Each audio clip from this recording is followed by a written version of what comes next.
Hello, I'm Lucy Hockings. Good to have you with us. As the conflict between Israel and Iran continues into a fourth day, there are now warnings about the impact on key shipping routes. Commercial shipping in the Persian Gulf and the Straits of Hormuz has been suffering increasing electronic interference. That's according to the UK Maritime Trade Operations. Over the weekend, a senior commander in the Islamic Revolutionary Guard Corps was reported to have warned Iran could try to close the Strait of Hormuz.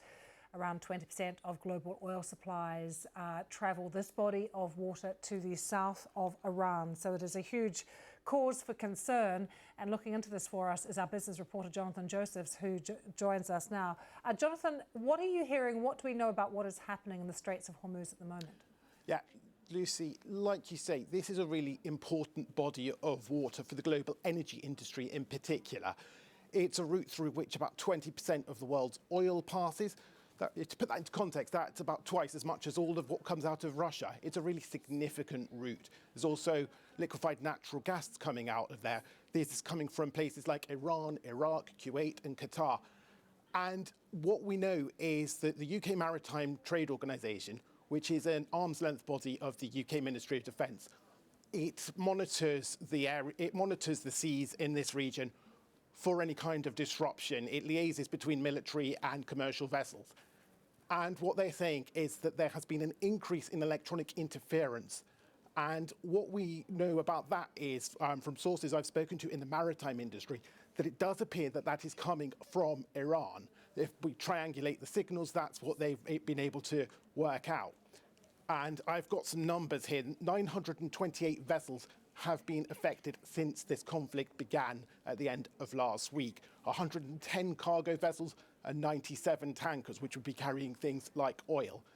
So there is certainly a significant amount of disruption.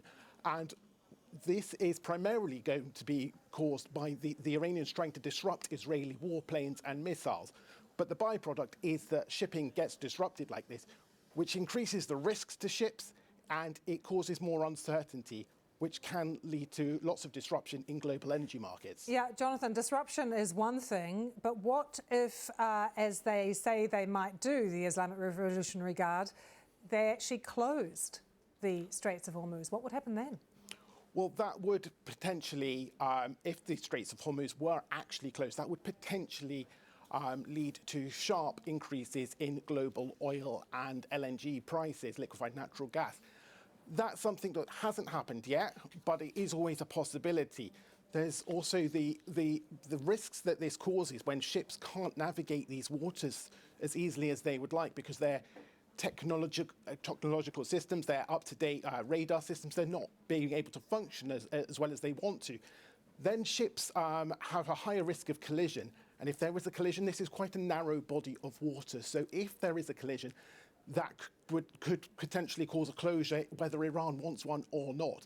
And this is a double-edged sword for Iran, because Iran is a country which gets a significant amount of its government revenues from the sale of oil, something that it's still exporting, and it needs that money to be able to continue its fight against Israel. But at the same time, this is a point of pressure where Iran can cause this disruption. If it does close the Strait of Hormuz, that is something that Western governments don't want to happen. They don't want energy disruption. They don't want the inflation that would cause.